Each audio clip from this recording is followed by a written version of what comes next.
Welcome, Jack Ma. Thank you. Thank you. Thank you. We've all become very cognizant of Jack and his story. And when Alibaba went public with the largest IPO in history, we knew a lot more about him. So I want to talk about his personal story. I want to talk about how many times he tried and failed and what kept him going. I want to talk about where he is today and how he got here, and where he is going and how he expects to get there. And if he gets there, what will it all mean for him and for the people that he wants to inspire? So I begin with this question, though, Jack. Why are you back at Davos? It's a long break for 7 years. I think my last trip here was year 2008. But I was coming for year 2001 for the Young Global Leader for Tomorrow. And remember, I never heard about the Davos when I came. But when I came, in the Switzerland, so many young people demonstrate. It was such a horrible scene that I was, and I asked them, why did they do it? They say, anti-globalization. And I say, why? Globalization is a great thing. Why people don't like it? And then we come all the way for 2 hours here. There's a machine gun. There's a people checking. I say, oh God, is that a forum or is it a prison we're gonna go? Is that? But when I joined the forum as the Young Global Leader, I was thrilled by so many ideas. For the first 3-4 years, I learned what does the globalization mean?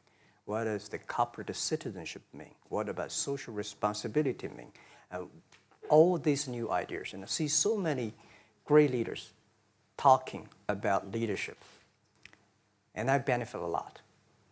And the year 2008 and 2009, when the financial crisis came, I think it's better go back to work, because we can never win the world by talking.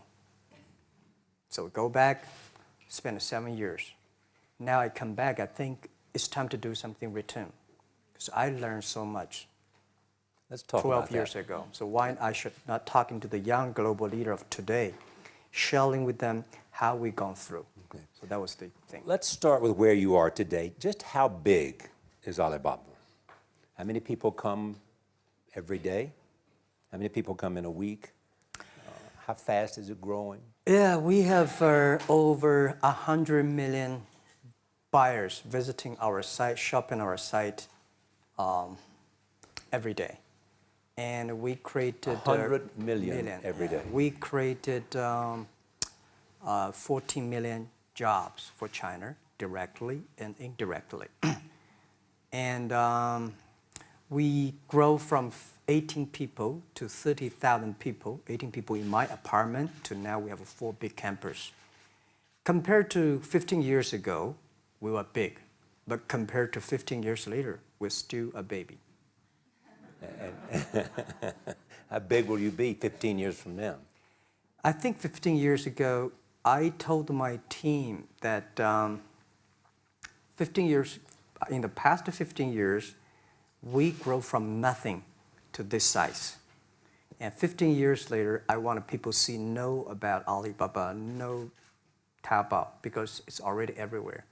I want 15 years ago when we talk about what is e-commerce, why small business can using this e-commerce, this internet, can do business across the nation. And I hope 15 years later, people forget about e-commerce because they think it's like electricity. Nobody thinks it's a high tech today. Now, this is something that I don't want 15 years later, we still walk on the street talking about why and how e-commerce can help people. Talk about the IPO. Did it exceed your expectations? Well, it's a pretty small IPO, 250. Yes. Yeah. The largest IPO in the history of Wall Street. We raised. And number 2 was a Chinese bank. Thank you. I remember year 2001. We went to raise some 5 million, 3 million venture capitalist dollars in the USA, and got rejected. And I say we come back raising a little bit more. But I think, what we think more about is for $25 billion, how we can spend the money efficiently, because this is not the money, this is the trust from the world, the trust from those people. They want you to do better jobs to help more people. They want to have a good return. So I think gives me more pressure because when our market cap is bigger than IBM, for a certain day we're bigger than Walmart. We're one of the top 10, 15 largest market cap company in the world. I told my team and myself, is that true? We're not that good. Because years ago, people say, Alibaba model is terrible. Does not make money, have this and that, all the big bad things, because Amazon is better, eBay is better, Google is better, and there's no such model like Alibaba in the USA. So I told myself and people, we were better than people thought. But today, when we are that big size, I said, no, we are not that good as people thought. We're just a company 15 years old. Average age is 27, 28 years old, young people. We're doing something that human beings have never tried. So I want to talk about the future. Let me take you back to when you were born in Hangzhou, where the headquarters still are. Yep. And your campus is there. You don't have a loot, don't move your loot. Your headquarters Your roots are there. Yeah, you found it there, loot there. You grew up in the 60s. 64. Born in 64. That was the time of the Cultural Revolution. Yeah, it was the end of the Cultural Revolution. It was, well, my grandfather was a tiny landlord, was considered, after liberation, was considered to be a bad guy. So I know how tough it was when I was a kid. You tried to get into 3 colleges. Each time they rejected you. No, I tried. There is an examination that young people, if you want to go university, you have to take the examinations. So I failed 3 times. Right. But a lot of fail. I failed for funny things that I failed a key primary school test for 2 times. And I failed 3 times for the middle schools. And you will never believe in Hangzhou, my city, there's only 1 middle school that lasts only 1 year. It was changed from primary school to middle school because our graduates of our school, no middle school accept us because we were too bad. Yeah. They would become a middle school. What effect did it have, though, being rejected? Well, I think we have to get used to it. We're not that good. Even today, we still have a lot of people reject us. I think when I graduated from universities, and before I, for 3 years, I tried to fill in the universities. So I applied jobs for 30 times, got rejected. I went for a police, they said, no, you're not good. I went to even the KFC. When KFC came to China, come to my city, 24 people went for the job. 23 people were accepted. I was the only one guy. And we went for police. 5 people, 4 of them accepted. I was the only guy that I received it.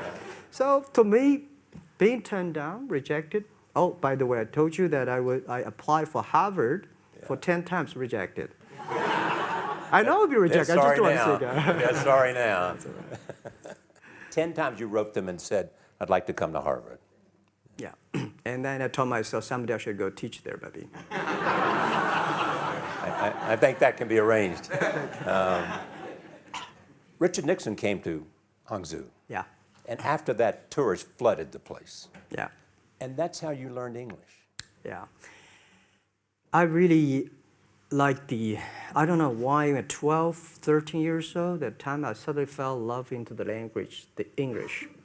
And there's no place you can learn English at that time. There's no books, English books.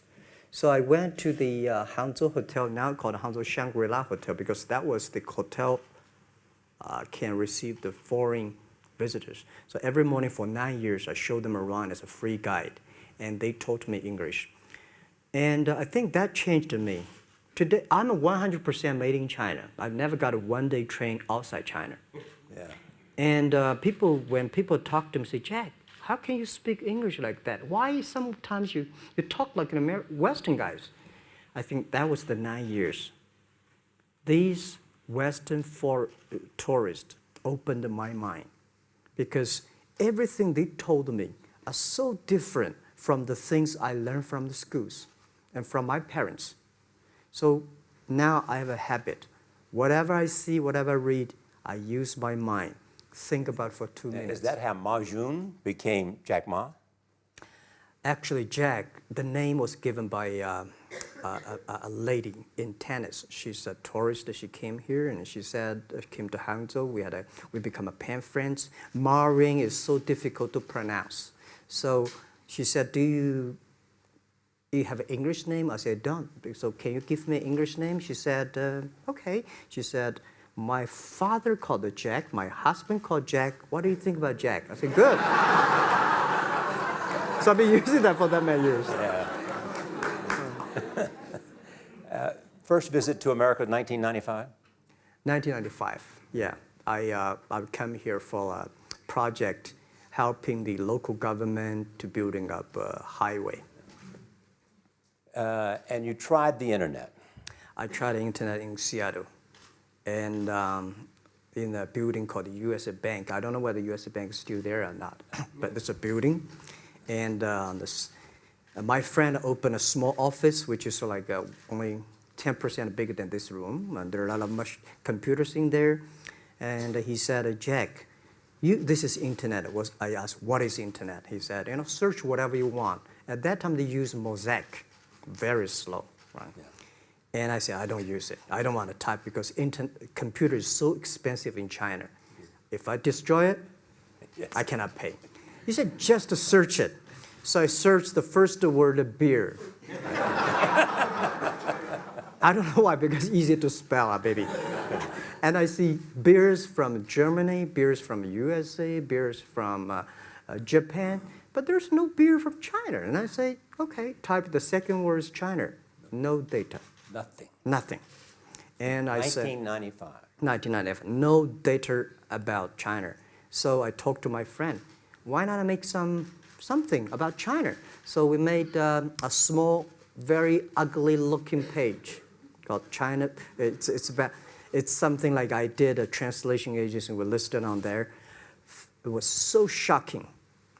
We launched at 9:40 in the morning. 12:30, I got a phone call from my friend. He said, Jack, you got 5 emails. I said, what is email? And they say, these are the things. So people so excited. Where are you? This is the first time I see a Chinese website on that. How can we can we do something together? So I think this is something interesting. So we should do it. Why did you call it Alibaba? Alibaba? Well, when I started, I think internet is global. We should have a global name. And a name that, interesting, like at that time, the best name is Yahoo. Right, so I've been thinking for many days, suddenly think Alibaba is a good name. So I happened to be in San Francisco that day. I did have a lunch, and the waitress came. I asked her, do you know about Alibaba?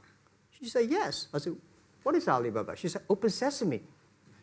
Good. So I went on the street, asked about 10, 20 people. They all know about Alibaba, 40 Thieves, and Open Sesame. And I think this is a good name. And start with A. Whatever you talk about, Alibaba is always top.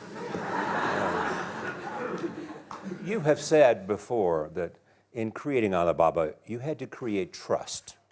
Yeah. Because people in China were used to face-to-face.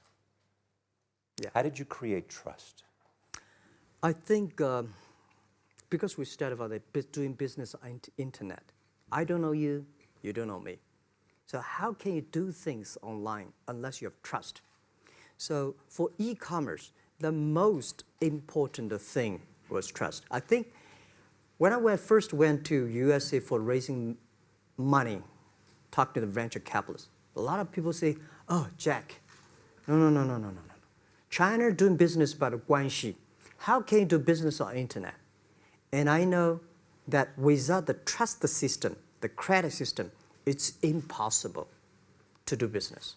So in the past 14 years, everything we do is trying to build up the trust system, the record system.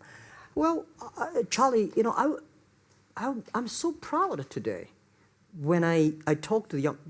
Today in China and in the world, people don't trust each other. The government and people and media and everybody think, this guy's cheating. But because of e-commerce, we finish 60 million transactions every day. People don't know each other.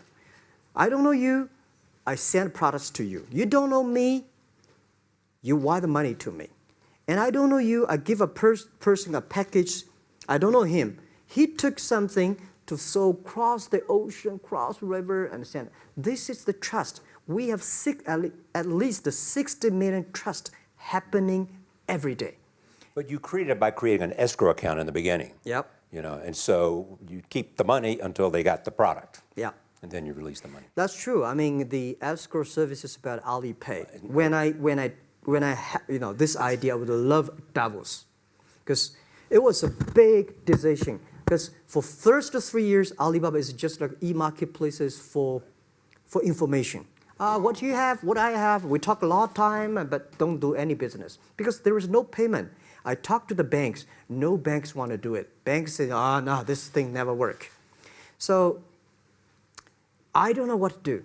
Because if I start to launch a payment system, it's against the financial legal laws. Because you have to have a license. But if I don't do it, e-commerce will go nowhere. So then I went to Davos. I listened to a leadership discussion. Leadership is about responsibility.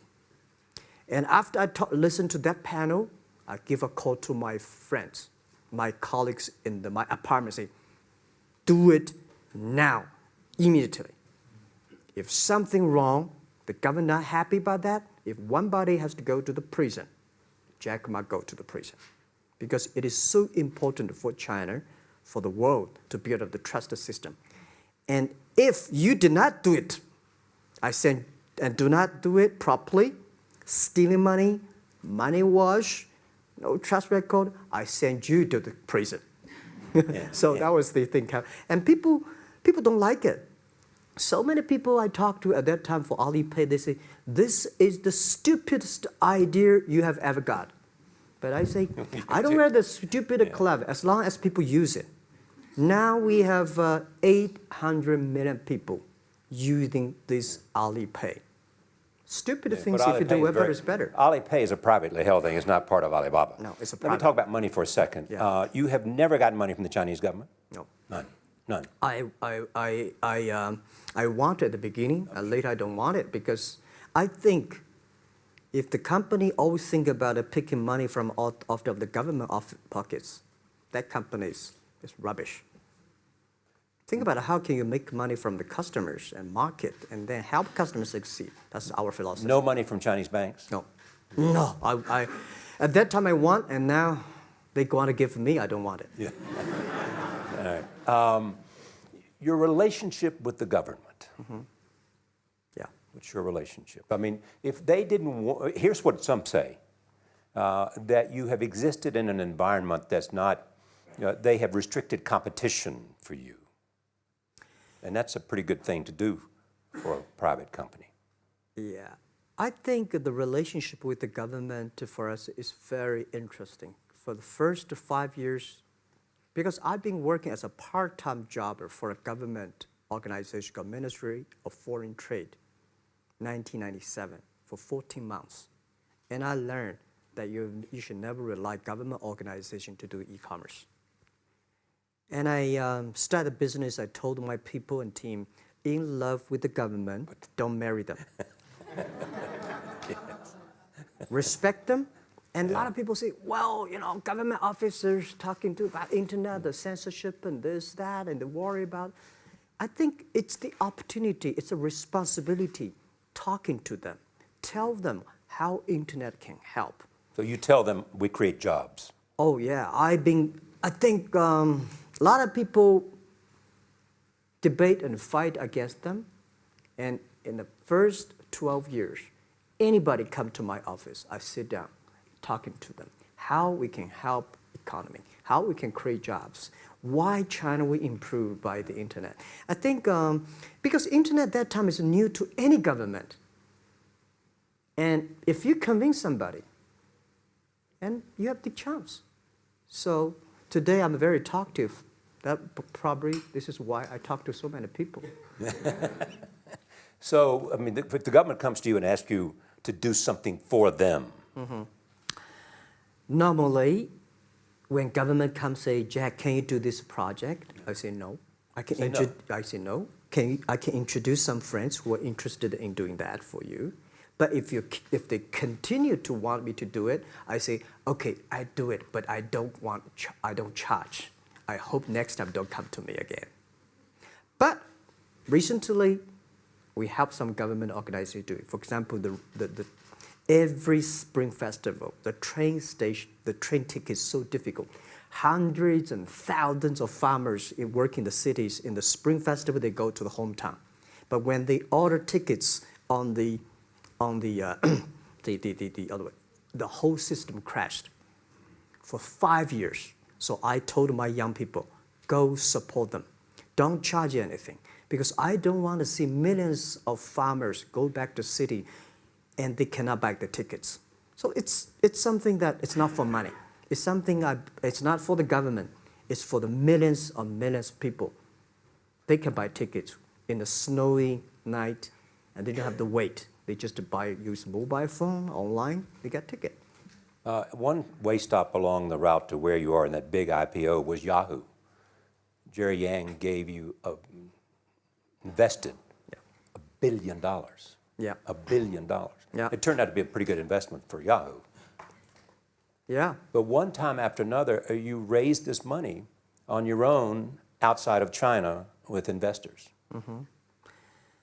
Yeah, I'm very thankful for all the investors because 1999, year 2000, and even at the Yahoo time, a lot of people say this Jack is crazy. He's doing something that we don't understand.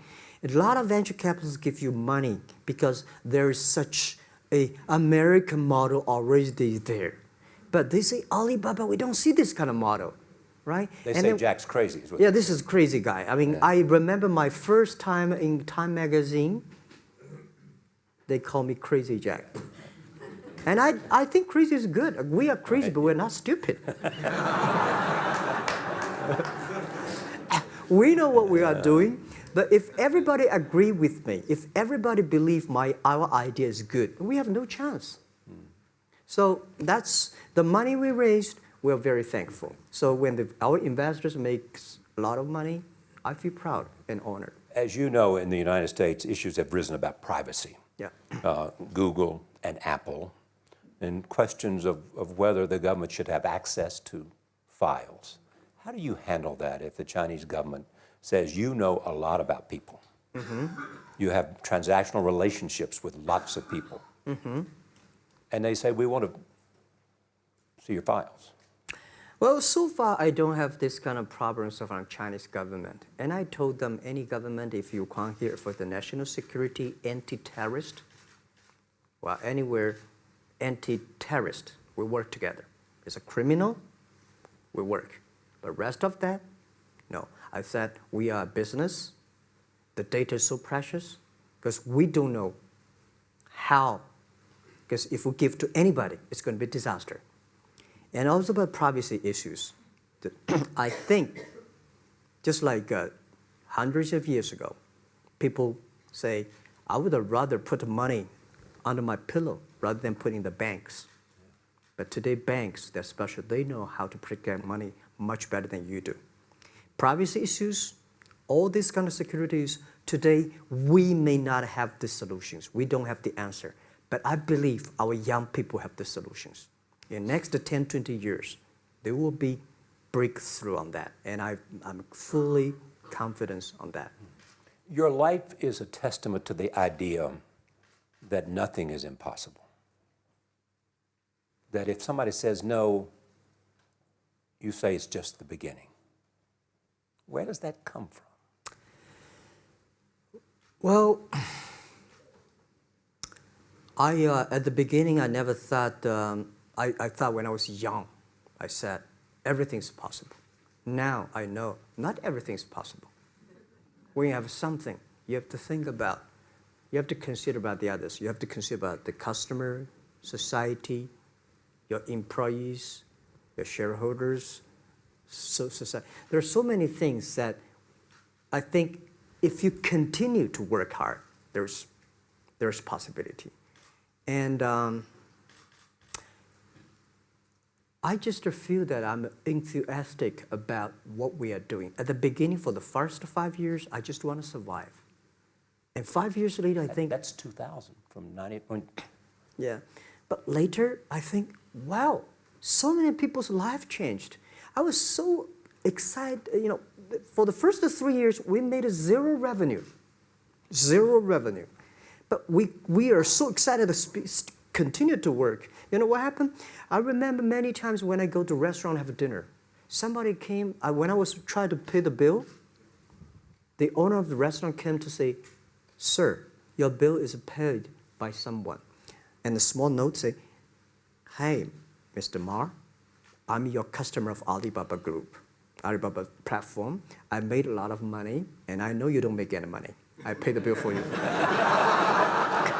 Yeah. And I remember one day that I was sitting somewhere in the coffee, somebody sending me a cigar. I don't smoke cigar, but there's a note, "Thank you very much, I'm your customer."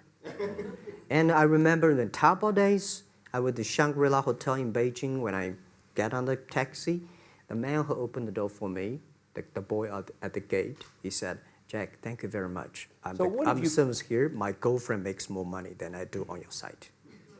And this is something that you know that it's not amazing. If you don't do it, nothing's possible. If you try to do it, at least you have the hope. The revenue comes from advertising and a smaller amount from transactional fees. Yeah. Most of it from advertising. Tiny. Tiny from advertising? Tiny from advertising, tiny from transactions, because we need big mass. Now we have more than 10 million small business power sellers selling our site to everywhere. So the transactions we have is second after Walmart. So tiny. Second after Walmart. Yeah, tiny of the of the money already make us big. So, you know, second after Walmart, I remember one of the senior management of Walmart guys came to Hangzhou 5 years ago. He said, "Jack, you know, you do a great job," and blah, blah, blah. So I said, "Maybe in 10 years we'll be bigger than Walmart." He said, "Young man, you have a good hope." So we said, "Make a bet. I think in 10 years we'll be bigger than Walmart on the sales." Because if you want to have 10,000 new customers, you have to build a new warehouse and this, that. For me, 2 servers. What's your market cap versus Walmart today? I don't know, but I don't maybe either. some. It's close. I think so. Maybe we should check later. All right. Yeah. So where are you going? What does Jack want? I think because of the name for Alibaba, we are internet company, happen to be in China. We have the same spirit and entrepreneur spirit like every great entrepreneurs in the world. And I remember the day when I started Alibaba, we want to have a mission helping small business doing easier. So next step is today, so many millions of small business using our platform to sell things, and over 300 million consumers buy things from our site. Cheapest, efficient. So what I'm thinking about, how we can make Alibaba a platform for global small business. My vision is that if we can help a Norway small business can sell things to Argentina, and Argentina consumers can buy things online from Switzerland. And we can build up, which I called, I don't know, maybe not right word, called EWTO. The WTO is great, past century. But WTO helps so many big companies to sell things across the nation. Today, internet can help small business sell things across the oceans, across the nations. And I hope that we can serve 2 billion consumers. 2 billion consumers. 2 billion consumers. We can help 10 million small business outside China. Help them. Outside China. Outside China. Because we help the American farmers in Washington State almost 300 tons of cherries to China last year. Cherries. Before we sell, the ambassador of USA came to me and said, Jack, can you help us selling cherries? In China. I said, what cherries and the fruits? He said, why not? I said, why not? Let's try. So that when we start to sell cherries, the cherries still on the trees. So we start a pre-order, 80,000 families order cherries online. So we pick up the cherries and ship into China. Within 48 hours, we sell the cherries. The consumers are so happy. But we got a lot of letters complaint after 3 days. They say, why only 100 tons? Why we should not get more? So we sell, 2 months ago, we helped the Costco. We sold 300 tons of nuts to China. So I'm thinking about if we can sell, we're also selling Alaska seafood to China. So if we can sell seafood, if we can sell the cherries, why we cannot help American and European small business selling things to China consumers? China needs that. So this is what I want to do is that 2 billion consumers, China, Asia, developing nations, how we can let them buy things globally. Alibaba rode with the millions of people that went from poverty to the middle class in China. I mean, you were right there growing as they grew and increased. When you look at the international markets, you're doing well in Russia? Yeah. How well? We do pretty good in Russia, and we do also pretty good in Brazil. In Brazil? Russia, I think now I don't know, we are if not the number 1, we're the number 2 or number 3 largest. E-commerce. E-commerce. I remember last year we had a campaign. The campaign is that a lot of Russian girls and boys want to buy things from China. You know how many days a Russian girl placed an order and received the products from China? 2 years ago, 4 months. Even that, people are so happy about all the thing. And last year, the campaign, within 1 week, we crashed the whole logistics system of Russia. All right. You were also seen in Hollywood. Yeah. What are you doing in Hollywood? Well, I like the Hollywood innovation at the digital background.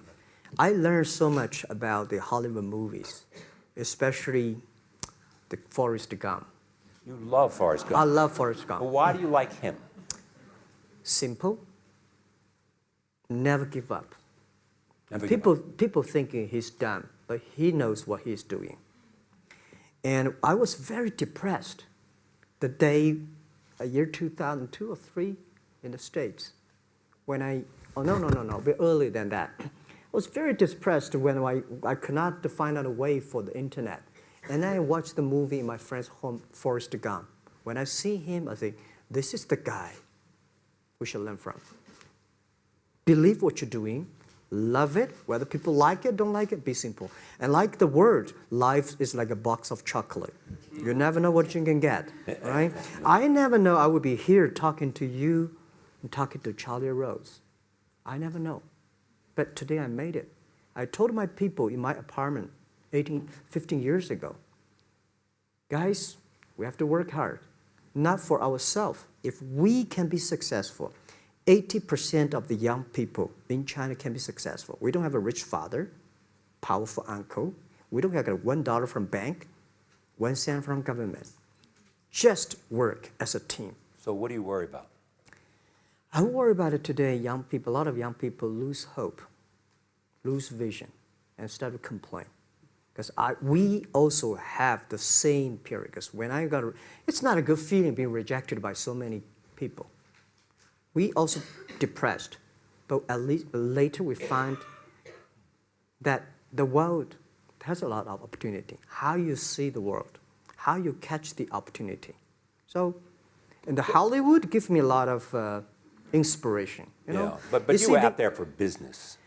You were out there because you want to make movies and sell them. I want to make the movie for business-wise. We are e-commerce company. We have a lot of products that need logistic. But movie, TV, these are things you don't need logistic system.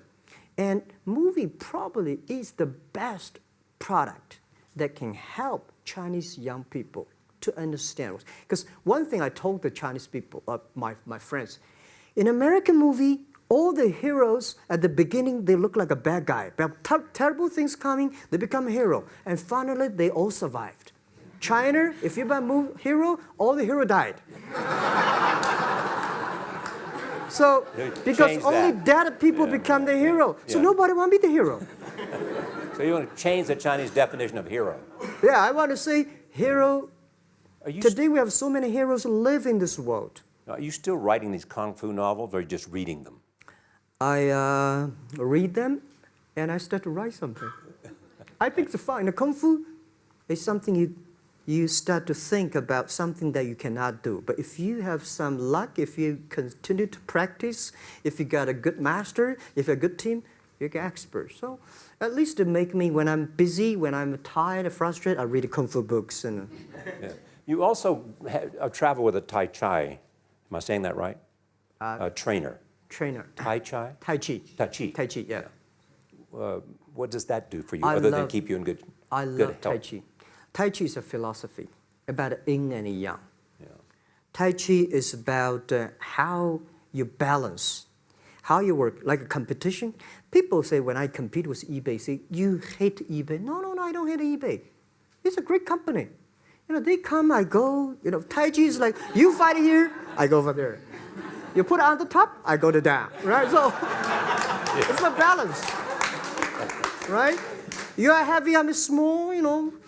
When I'm small, I can jump. You're heavy, you cannot jump. So the Tai Chi is better philosophy. I use in Tai Chi philosophy in the business. Calm down. There's always way out. And keep yourself balanced. And meanwhile, don't try to keep, because business is a competition is a fun. Business is not like a battlefield. You die or I win. Business, even if you die, I may not win. Right? So it's better fun. So Tai Chi gives me a lot of inspirations.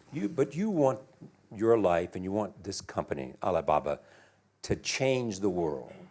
And you're changing the world if, in fact, you provide a forum for buying and you enable people to earn a living. Yeah. But also, you believe that Alibaba ought to change the lives of women. So what are you doing? At first, I think many years ago, I want to change the world. Now, I think if we want to change the world, we change ourselves. Change ourselves is more important and easier than change the world. And second is that I want to improve the world. Because it changed the world may be Obama's job. Because my job is to making sure that my team are happy. Because my team are happy, they can make my customer happy. If my customer, they are all small business. When they're happy, we are happy.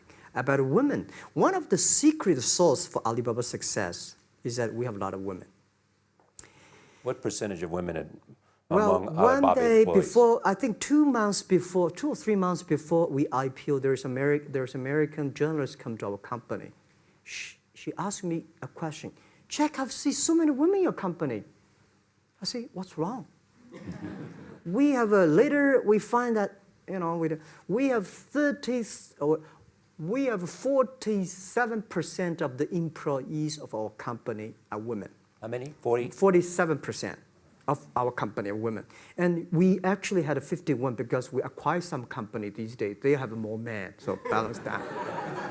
But these are women in top-level positions? 33% of the of the management are women. And 24% of the senior management, very top level, are women. We have a women CEO, CFO, CPO, Chief People Officer, and we have everywhere. And I think so comfortable to working with them because women, in this world, if you want to win in 21st century, you have to making sure that making other people powerful, empower others, making sure the other people better than you are, then you will be successful. So I find the women, they think about the others more than they think about themselves. Right. Women think about the kids, husband, parents, much more than the man. And the user-friendliness. A couple of things I want to talk about before we go, because we have less than a couple of minutes. China today, are you worried the economy slowed down? No, I don't worry about it. I think China is doing, it's slowing down is much better than keep on 9%. China today is the second largest economy in the world. It's impossible to keep 9% of the growth. If China still keeps the 9% of the growth of the economy, there must be something wrong. You will never see the blue sky. And you will never see the quality. China should pay attention to the quality of the economy. China should not. So if we have a lot of influence, like Hollywood movies, things, and we have sports and these things in the GDP, will be much better. So I think, just like a human growth, this body can never grow. Certain time, the slow of growth of a body is slow, but you should grow your mind, grow your culture, grow your value, grow your wisdom. I think China is moving to that direction. And you saw Modi in India? Pardon? Did you see Modi in India? Not yet. I'm looking forward to that. So you'll go to India. Yeah. Finally, there's this. You're one of the world's richest people. Your company is one of the world's richest companies. What do you want beyond Alibaba? Well, about richest people, I was really not happy in the past 3 months when people say Jack Ma is the richest people of China. Global celebrity, they said. No, I'm not. When I started the business, you are. I never thought, because how many? Yeah, maybe I am. Not, but I think 15 years ago, in my apartment, my wife was at that time one of the 18 founders. I asked her, "Do you want your husband to be a rich person?" I never said rich person in China, rich person in Hangzhou, or you want your husband to be a respected person. She said, "Of course, respected." Because she never believed, and I don't believe we'll be rich people. We just want to survive. But I believe when you have $1 million, that's your money. When you have $20 million, you start to have a problem. You worry about inflation, which stock to buy and this, that, had to come. When you have $1 billion, that's not your money. That's the trust society gives on you. They believe you can manage the money, use the money better than the government and the others. So I think today, I have the resources, do more things. With the money we have, with the influence we have, we should spend more time on the young people. And I would say, someday I'll go back to teach, go back to school, spend time with the young people, and sharing with them what I've done. So the money is not mine. I just happily and having these resources, then I want to do a better job. Just tell them your story. Yeah, tell them the story and tell them that if Jack, I don't think in this world there are a lot of people be rejected more than 30 times. If we, the only thing we never give up, the only thing we're like a Forrest Gump, we keep on fight. We keep on changing ourselves. We don't complain. Whether you were successful or not successful, I find that people, when they finish the job, if they make the mistake, if they fail, if they always complain the others, this guy will never come back. If the guy only check himself, yeah, something wrong with me here, something wrong with me there, this guy has a hope. Jack, on behalf of everybody in this audience and a television audience around the world, thank you for taking your time to be with us. Thank you. Thank you. Thank you. Thank you. Thank you. Thank you so much, Rob.